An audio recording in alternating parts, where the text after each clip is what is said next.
Welcome everyone, MONTE Talk Time. Bonjour, as they would say in France. I'm not in France, but I wish I was in Paris. We're actually doing, wait for this, peoples.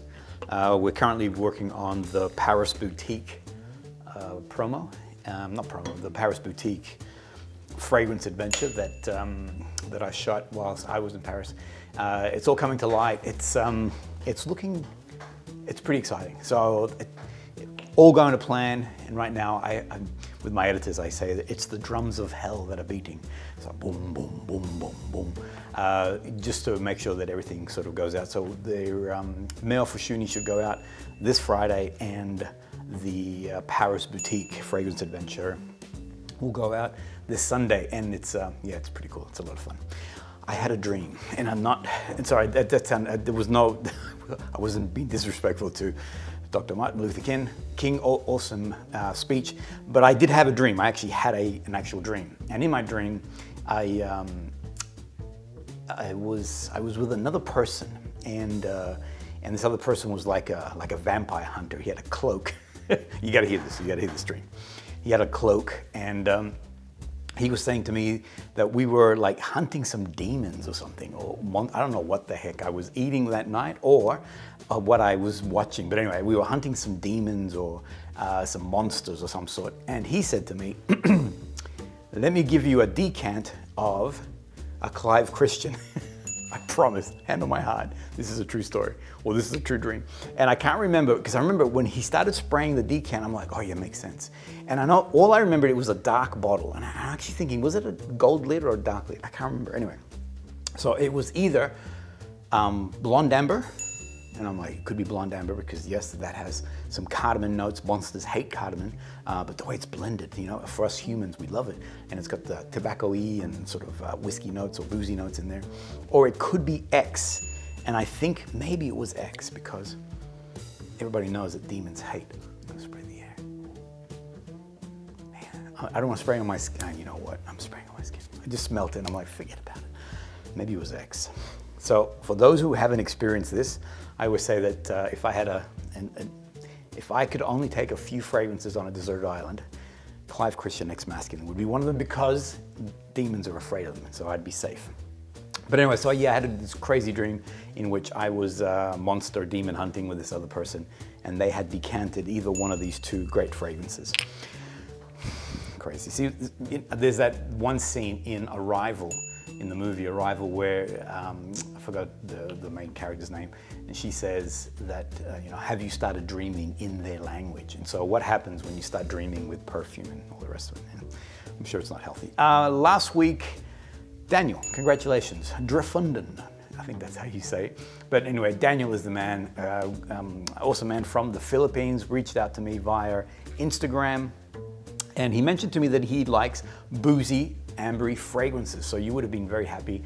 On Sunday, the 7 boozy lineup that I created. So what I'm gonna do is I'm sending you some fragrances that I adore. They weren't in that lineup, but I know you're gonna love these, okay? So number 1 is Blonde Amber. So I am sending you the Clive Christian Blonde Amber. You are going to adore this. This is incredible, ambery, boozy, but there's so much more. It's not anyway, you're gonna love this. Blonde Amber is gorgeous. Stefan Humbert Lucas Sandance, glorious fragrance. It's a little bit more chocolatey now. It does have some boozy notes in there, but it's definitely a lot more cacao, caramel, ambery, divineness that you're gonna absolutely love. So I know that these two, boom, they're gonna be easy loves for you. I'm gonna give you 2 more that are a little bit more like, oh, I didn't know about these. And also brands that I don't know if you may know these. So one is Hermetica. I'm a big fan of Hermetica. Yes, they're a clean sort of company, so in that they try to do things in a very sustainable way and things of that nature. They have a beautiful, beautiful collection, and this one here, you're going to love. It has like a juniper opening, but it settles, when it dries down, it goes to ambery woods, and it goes into like a patchouli. I mean, I'm a patchouli freak. I just love patchouli in my fragrances. I find that it creates a wonderful combination between that woody, sometimes camphorous sort of dampiness about it, but at the same time, there's an ambery tone to it. Magic, you're gonna love that. And the last one is Lubon, which is Acad. I was wearing this the other day, and I lie not. It was non-stop compliments. Everyone could smell this fragrance. It also has patchouli in the base. There is vanilla in there too. If I'm not mistaken, it does have like more of an incense. It has some opopanax and things of that nature, but it's not an incense fragrance. Very ambery, not boozy necessarily, but definitely ambery, warm. And I think actually this one here, because Daniel's from the Philippines, this one here is glorious. I forgot the name, I'm embarrassed. It was Green Lion, Green Lion. I sprayed it before and I'm like, yep, Daniel's gonna love this. So Green Lion, glorious, and Acad, an extra one for you. So those are being sent to you now. If you would like to receive some free samples from me, some curated samples, and make sure you become a member, it's very easy. Hit the join button. Every month I will do a raffle. So at the end of this month, I'll do another raffle, and I'll do, I'll put together some samples and send it off to you, no matter where you are in the world, all right? So that will happen. Okay, last week I asked everybody, let me know what you're drinking. Naturally, I'm gonna take a small pause, because I drink MONTE. And it's freshly brewed. Unlike last week where I had already drunk a whole thing of it. This is beautiful. Strong, robust flavor, I love it. So last week I asked everyone, what are you drinking? Don't forget, put in brackets the things that you're drinking, or use an emoji, all right? So I'm gonna use emojis here. Last week I had the following. So we had 2 votes for coffee, we had 1 vote for tea, we had 4 votes for water, healthy. Then we had 1 for a boozy fragrance, a boozy drink, sorry, an alcohol, I think it was a beer. So thank you. And then we had Vera, you went, so rather than milk, she went oat milk. Why not? So we had I'm gonna call it a milk. And naturally, a mate, which was mine. So let me know what you're drinking. I'd love to know. We'll do a tally at the end of the month. We'll see who will win. You get no prizes other than the fact that your team, water, coffee, or oat milk, won. I want mate to one day win, but we'll see how that goes. Last week I asked a fairly large question, and I guess it got a little bit heavy in that I asked the question about why is it that sometimes people don't subscribe? And just so you know, actually on this, I'm okay. Everything is fine. I had a few people reach out to me privately going, are you okay, mate? Is everything all right? Everything's fine. I was just asking. I just figure there's more power in our collective brains than in just my own personal brain. And so I thought, you know what, I'm gonna put it out there and understand this a little bit better. The good news is that a few things came out. There was a very consistent theme that came through. Theme number 1, relax, brother. Relax, be cool. And that was sort of it was never said like that, but that's how I've reinterpreted it for myself. Very impatient. Just very impatient. And so I think basically what happened was I just came out of the gate just going, you know, come on, man, come on, everybody, let's go.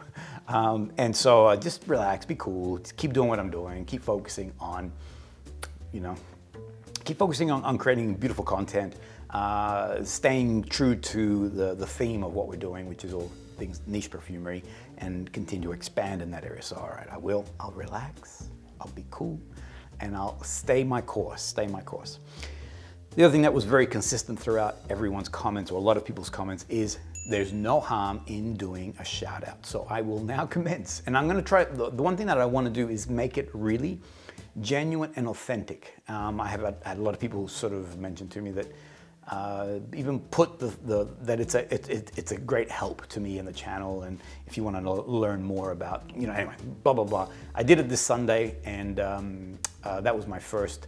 I must have done like 17 takes of it because I wanted it to be real. I wanted it to be a real moment. So anyway, everyone in the office had to put up with me doing 17 takes of just saying, would you like to subscribe? But anyway, you know what it is? Anyway, I'm gonna do it. I think it's a wise decision. I will do my best. Now, I had a question. Now, before I get into fragrances, I've got a lineup of perfumes here. You probably saw the thumbnail. And I'm gonna answer 2 questions that were put to me by subscribers. The first one, I'm gonna go off topic a little bit, all right? So if you wanna push forward to the all things fragrances, go right ahead. But I'm gonna talk about movies. As you probably have seen, I'm a big movie buff. Sorry, this is on, I'll just switch that down.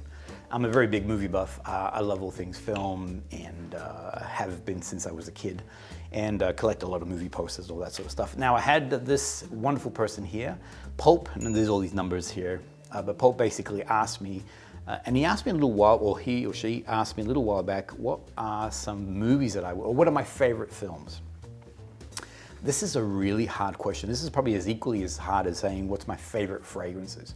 And that's because at different times of my life, I like different things. However, I'm gonna reinterpret this by movies that have changed my life, or movies that have created some level of impact that I thought, oh my gosh, and I continue to watch them. So I go back again and again and again and revisit these films. So in 10th position, I'm gonna say it's The Matrix. The Matrix for me was that when that first came out, it blew my brain. That scene where Trinity does the thing and and I'm like, so as a family, we always used to go with my children. I would always take them to the movies. Even I would take them to French movies, and they would read subtitles. And the kids were young, probably 10, 11 years old.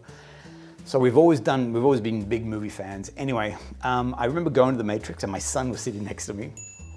And he said, and he was like, you know, my popcorn, where's my drink, this, that, you know. So I'm like, and so I'm watching the movie, but talking to him, and it wasn't, you know, the opening scene is very, very straightforward. You know, there's some sort of heist going on, or there's police are arriving. So I'm like, oh yeah, I know what, you know, I already can predict what's happening.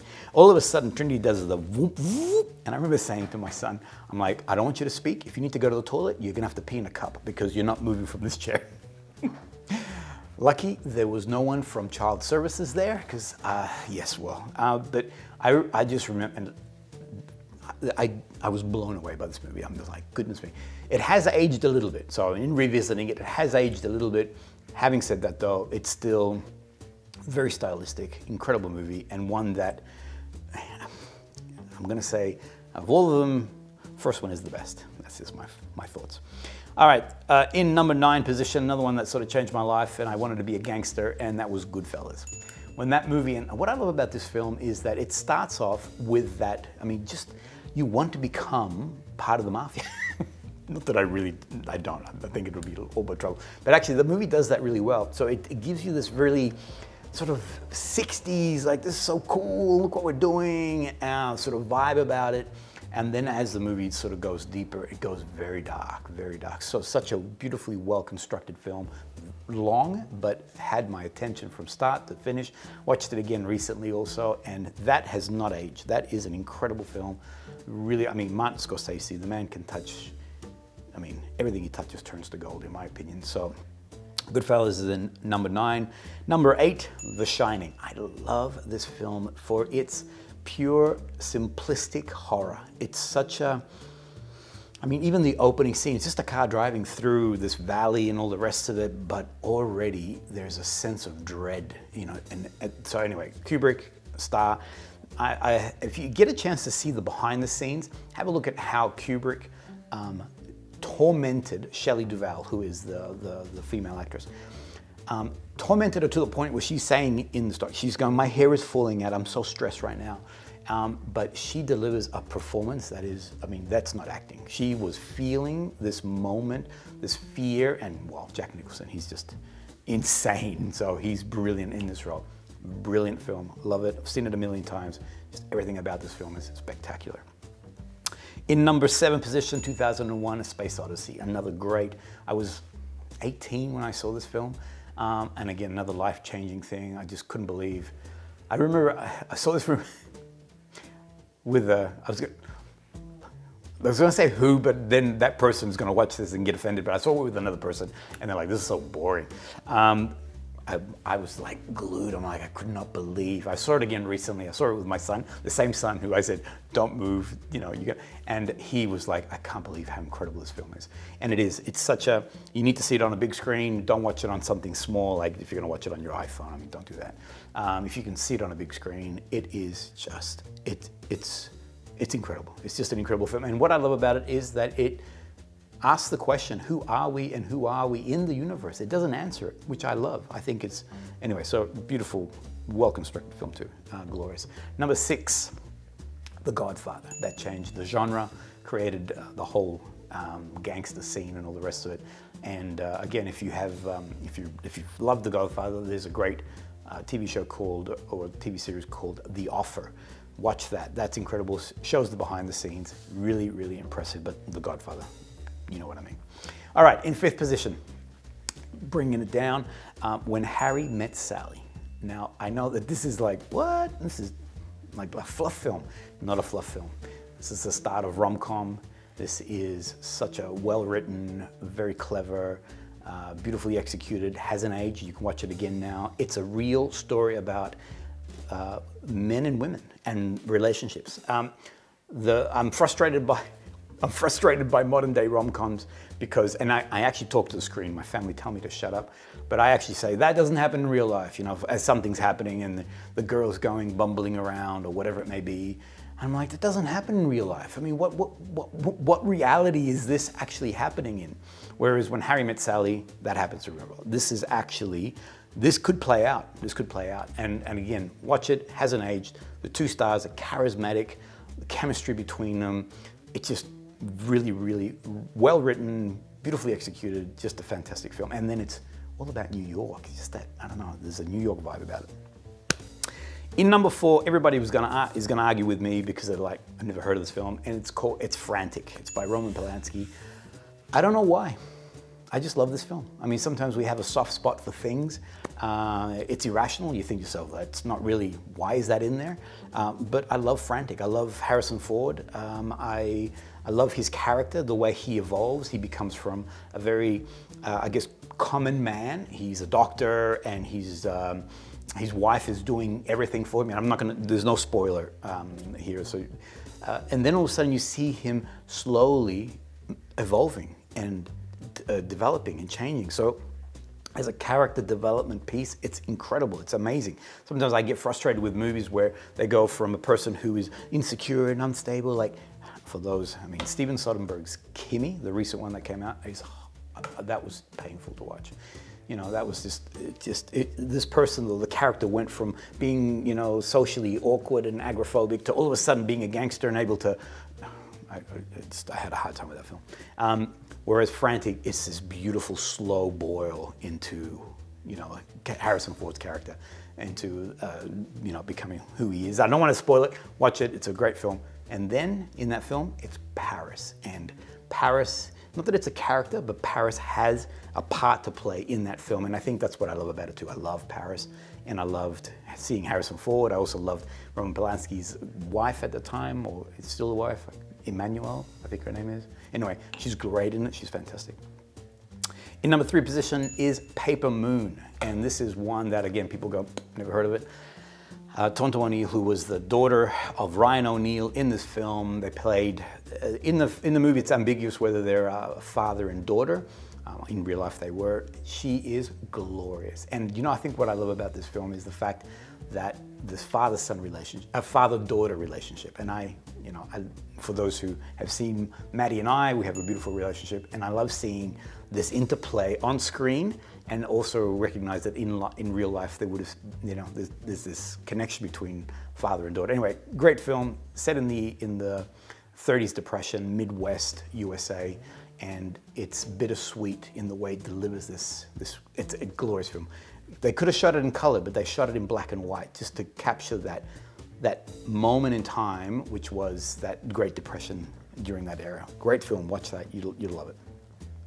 Number 2, it's Blade Runner, and again, another Harrison Ford. I am a Harrison Ford fan, and I remember watching it as a kid. I was 15, 16, and seeing the film that came out, and going, why are they doing voiceovers?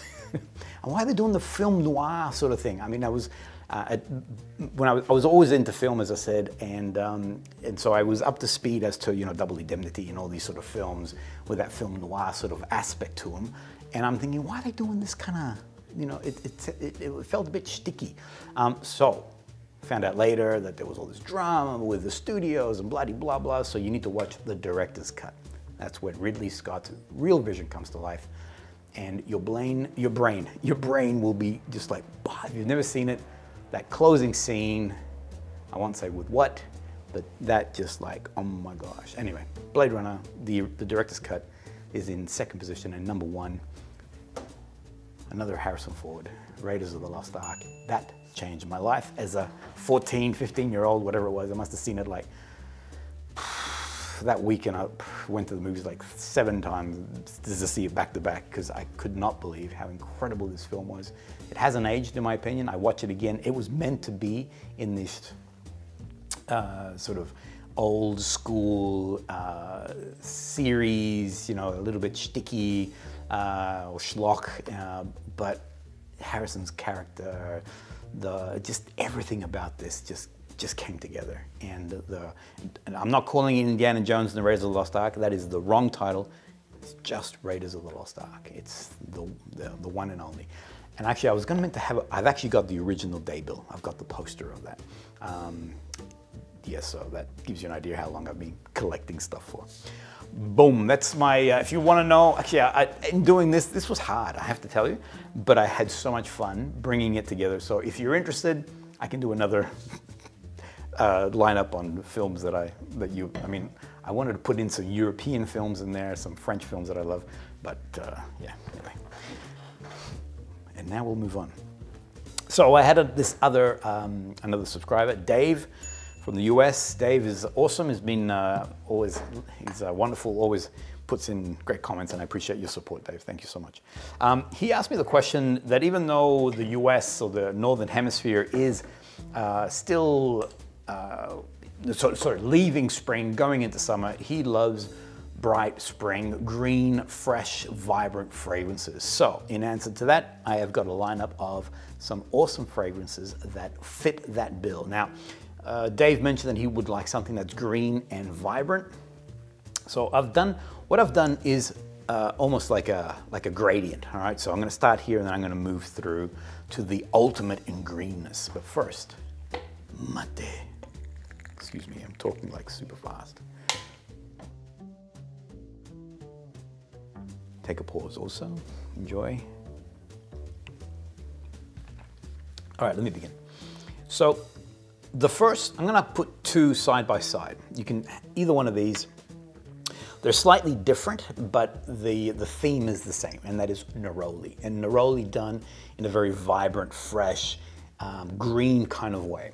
The first one I'll go with is Creed's Neroli Sauvage. This is, it's almost simplistic in its delivery, but it's just barbershop, vibrant, masculine. It's just beautiful. It starts off with a very neroli, but not sweet, so not fruit-like, very bitter almost. To my nose, and on my skin, even though there's no notes, and I had to look around, I even went to the official to see maybe, because sometimes if you go to Fragrantica, people get a bit creative. I went to the official, there's no pepper. I get it like a bitter, peppery kind of smell on the dry down. On the opening, it is green, it is neroli, a little bit on the wood side, but as a fresh, aromatic, vibrant, masculine fragrance, I find that neroli, my camera just turned off, let's have a look, excuse me. Sorry, I just had to check whether the camera was still running because my monitor popped off, turned off. So yeah, so I find that the lasting power on this one here is probably about 5-6 hours. It does, some people say it doesn't last long. For me, it does. On my skin, it actually plays really well, 5 to 6 hours. Again, it is a neroli fragrance, so it's not, you know, there is a vibrance to it, so it's not like a heavy woods or that's gonna sit around forever. The other one is XERJOFF Neo. I find that they start very similar, very vibrant green, neroli, sort of, you know, burst. This one dries down a bit more peppery, slightly, like I said, bitter or sour on my skin. Still neroli, I mean, not offensive, so it goes in a different direction, a bit more greener. Whereas this one, I feel that it dries down a bit more fruity, has more of a vibrance to it. Again, both for me, 5 to 6 hours on skin without a problem at all. They're really beautiful. Out of the shower, you know, beautiful bright day, these fragrances pop. The next one is, and I've spoken about this a few times already, PERRIS Monte Carlo Mandarino di Sicilia. One of my favorites in the collection. What I love about this one here is that it uses an equal part juicy, and they say this, okay, so they use an equal part juicy orange, the ripe mandarin sort of note to it, alongside the green mandarin. They also include parts of like a petitgrain, which is the leaf and the bark of the actual tree. They're saying that they use all parts of the tree. So meaning that they have all this, and that's how it starts. Starts slightly juicy and vibrant, goes a little bit green, does go more into that petitgrain and then into the woods. I found that it's very long lasting. It does about 7 to 8 hours. It is vibrant, happy, but it starts off vibrant, happy, but it does go a little bit more on the green, woody side at the end, okay? So it doesn't stay, I mean, I find that both these guys stay somewhat vibrant and sort of orange blossom happiness, whereas this one here starts there, but then it goes into a bit more woodier sort of side of things. Next one is, I needed to include a fig fragrance. I mean, spring without a spring without a fig is just, it's not spring. I mean, you need a fig fragrance to brighten things up. So this is Cologne de Figuier. It's by a little, so MIZENSIR is the brand, the perfumer is Alberto Marillas, and so he's a big dog perfumer, but this is his own personal brand, MIZENSIR, and it doesn't, I haven't heard a lot of people talking about this brand here. Anyway, this fragrance, so unlike some figs where they tend to be fruity in their design, here it's more fig leaf. So it's very green. It does go a little bit peppery. I think there is pepper somewhere. Actually, I think I sprayed it on my hand. So it does have it opens up with a very vibrant fig green note, but it then does go down to more of a woody vetiver, things of that nature there. So long lasting. It's designed as a cologne. I find that I get about 5 hours, 5 or 6 hours, very similar to like the Neroli or Neo. So it is great for the morning, great for the day, and away you go. Let me keep moving. My brain went south then. Give me a second. My brain was like, what are you talking about? I got distracted for some reason. I don't know. Anyway. The last two. I've spoken about Torino 21. I love this fragrance. And I know that if you said to me, look, out of all these, which one should I buy first? I'm gonna say go here first, all right? Now this is, so Dave, this is not green though, okay? So just to give you a heads up. However, this is so divine. This is so incredible. This is so, oh my, and you know what the other thing too is that, okay, apart from the fact that the fragrance itself is glorious and spectacular, I connect this to a moment in time in my life, and I like just then again, and it was Milan on the scooters with Sandra. Summer, just oh my gosh. Anyway, why would you get so Dave? If you want something that's green, this will never do. This will never go out of style. I don't think. This is great as a spring. This is incredible as a summer fragrance. What it does is that it has this beautiful candy-like lemon or lime sort of opening, but it blends it in with a mint, and then it goes into things like rosemary, some herbals in there. If I'm not mistaken, it has to have some woods. It has really good longevity. When you, for me, this is my, just sweat and let it out, baby.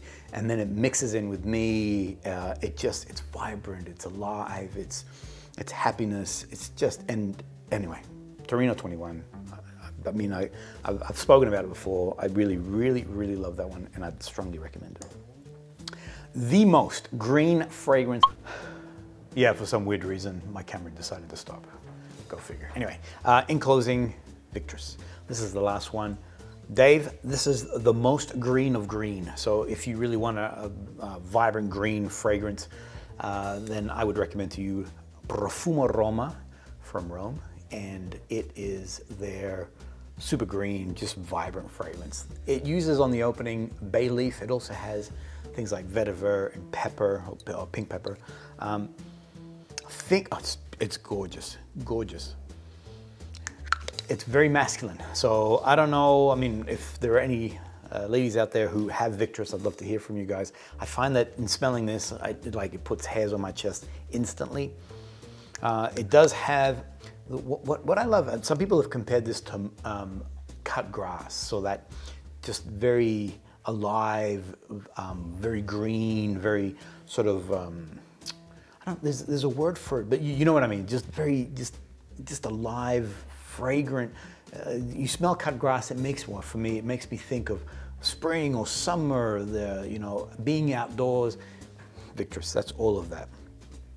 I know that the bay leaf, so I know that the reason why, so VICTRIX meant something. I think it was either like a legion, a Roman legion of the time, and obviously bay leaf is used as a crowning glory symbol, for glory. Yep, something like that. So it uses bay leaf, and you can detect it. It's a very green, vibrant.